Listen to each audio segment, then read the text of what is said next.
Tornado sent this 100-foot, 25,000-pound oak tree straight toward our house. If the wind blows it 5 inches either direction, it's going to be in our living room. This ain't good at all. It's on the power line right now. It goes over, it's going to land on the house. It all started when my phone started screaming at me, kind of like it does when somebody's kid 4 states away takes an unexpected road trip. But no, luckily Zachary and Quintavious was safe at home. But apparently, we were not. Get to your safe space right away. Oh, it's a twister! It's a twister! Now, I'm no Leonardo DiCaprio. Da Vinci! Yeah, him neither. But when somebody tells me a tornado's headed straight at my house, my first instinct isn't to say, let's stay right here. So it's now 9:14, so for the next 45 minutes, you got to get to your safe space and stay there. So here we go. Me, Charlene, Zena, Rebel, and Galil are headed beneath the house. We tried to get Kit Kat to come too. She opted to take her chances with the tornado. She insisted her safe space was laying on the couch, not complaining on Facebook like her daddy. She did, however, request a final meal. And Zena? Well, she wasn't happy about any of it. What? Quit talking back to me. Where'd you get that attitude? I'm through arguing with her. I done sent her to obedience school and she come home with a job application.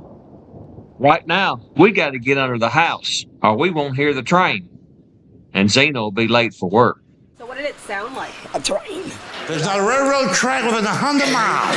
My FedEx would be out of there. We all made it under the house when I started wondering how close our safe space was to our septic tank. I then noticed Zena wouldn't look me in the eyes. Well, our return from the safe space may have been a little premature, but the fresh air was worth the risk of going for a ride in a tornado. Turns out, Kit Kat knew exactly what she was doing. This ain't good at all. If this falls, it's gonna fall on our house.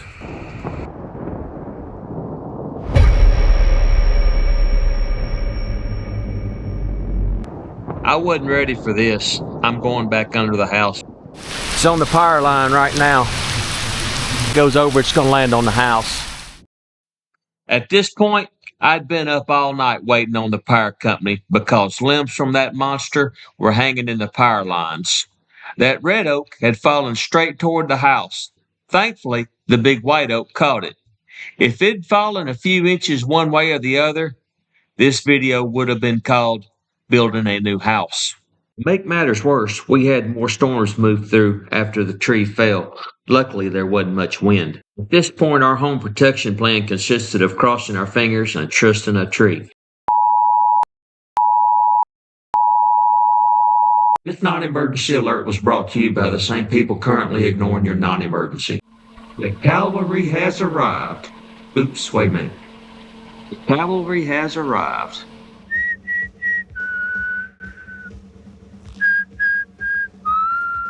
Just in time. Well, not really. I never thought I'd be in a hurry to get my electricity cut off, especially when I paid my bill. Big Johnson's Tree Service is here trying to stop me from getting a new sunroof installed in my house. But they won't touch that tree until the power's off and the lines are on the ground. Apparently their employee benefits package doesn't cover electrocution. Oh wait, I'm sorry, it's Johnson's Tree Service. Johnson's. I've used Johnson's Tree Service before and these guys are top notch. I wouldn't hire just anybody for a situation this dangerous. That's why I hired professionals. Too late to call in sick now. Now it's really interesting watching these guys work. You can tell this isn't their first rodeo. The first task was to tying that tree off to anything with enough mass to keep it from making my day considerably worse. Trees, tractors, trucks, pretty much anything that wasn't attached to my house. This wasn't a matter of just cutting the tree down. Every cut changed the weight distribution. One mistake and that oak was coming through the roof.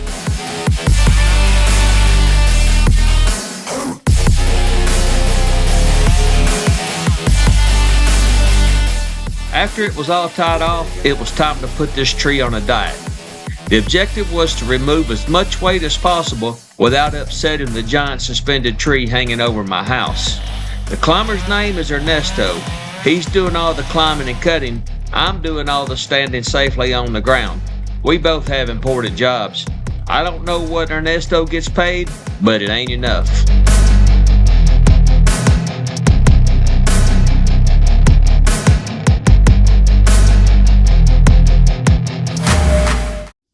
There ain't a tree in your yard as big as the one that we've done before, and we got it out of a guy's bedroom, out of his bed. Wow. He was in the bed, it fell. Tree fell and it split his house in two, and it had two forks on the tree like that, and it pinned him in the bed right across. Wow. He crawled out of it. Yep. And, I guess he probably left a trail too, won't he? Guarantee it. Guarantee it.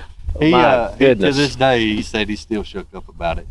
Yeah. It just wasn't his time. No, not at all. Not at all. No, good Lord was with him. That's Justin, the new owner. He drove over an hour to get here and postponed another job to deal with this mess.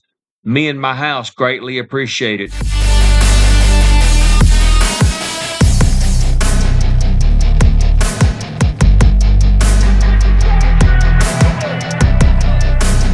As the tree got lighter, the tie-off locations had to keep changing. Every cut changed the balance of the tree. These guys weren't just cutting branches, they were staying one step ahead of a very large problem.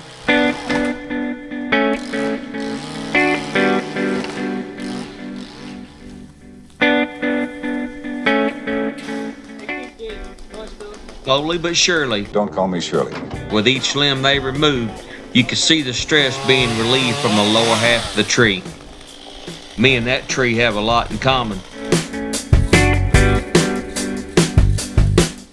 Watching this kind of work isn't for the faint of heart. I can't imagine being the one up in that tree.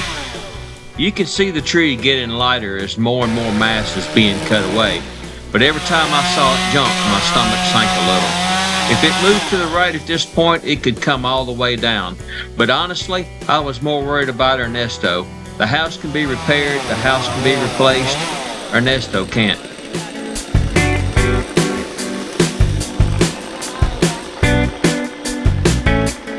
This is just one of the downsides of living out in the country.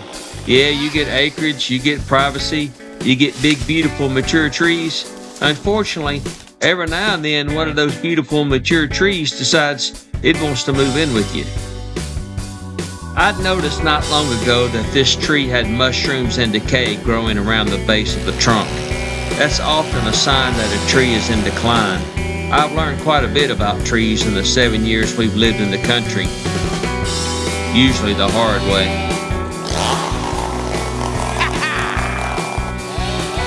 So I really didn't trust that tree to start with. It always seemed kind of shady.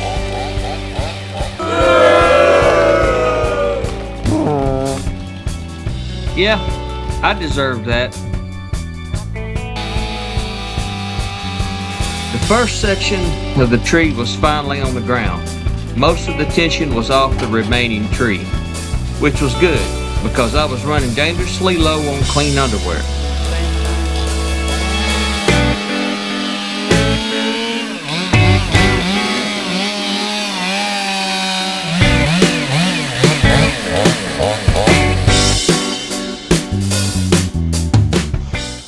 Now that Zena could breathe easy again and her house seemed safe, she caught wind that the crew was handing out free petting. So naturally, she came running.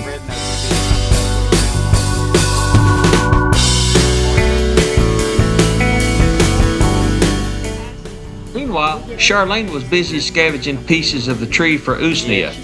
The tree crew thought she'd completely lost her mind. In fact, I think one of them was trying to figure out how to politely ask if she had been diagnosed with something. I explained that Usnea had medicinal uses and she makes salves and other home remedies with it. They seemed relieved. I'm curious, what's your wife going to use that for? What's she going to use what for? Whatever she's picking. That Usnea?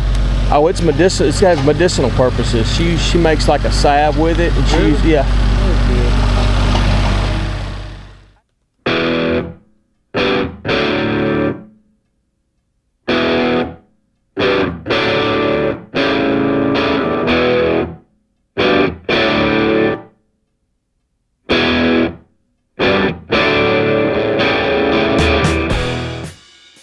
removal wasn't included in the price. Justin said if the stump came out easily, they'd go ahead and remove it.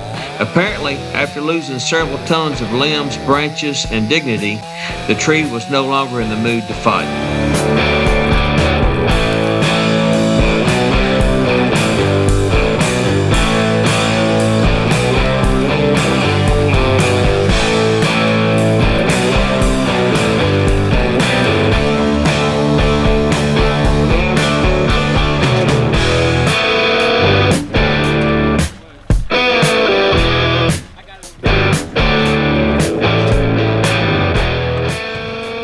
Saved a little money because they didn't have to haul the tree away.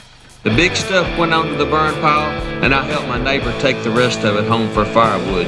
Unfortunately, oak season's about as fast as government paperwork, so it'll be a while before any of us get much use out of it.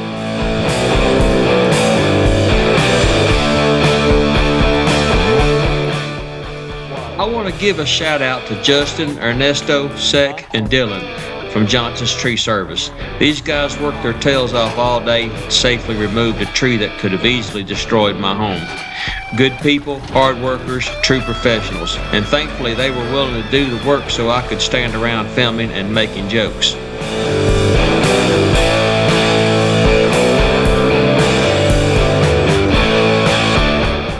Like it never even happened.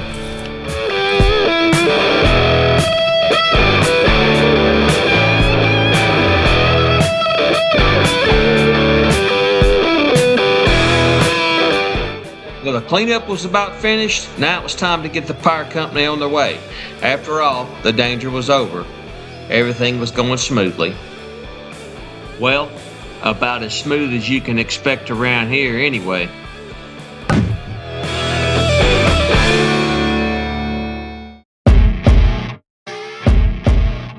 If you made it this far into the video, thanks for watching. If you enjoyed the video, let me know in the comments. And while you're down there, take a guess at what you think this tree removal cost. I'll reveal the actual price in a few days. We'll see you next time. And remember,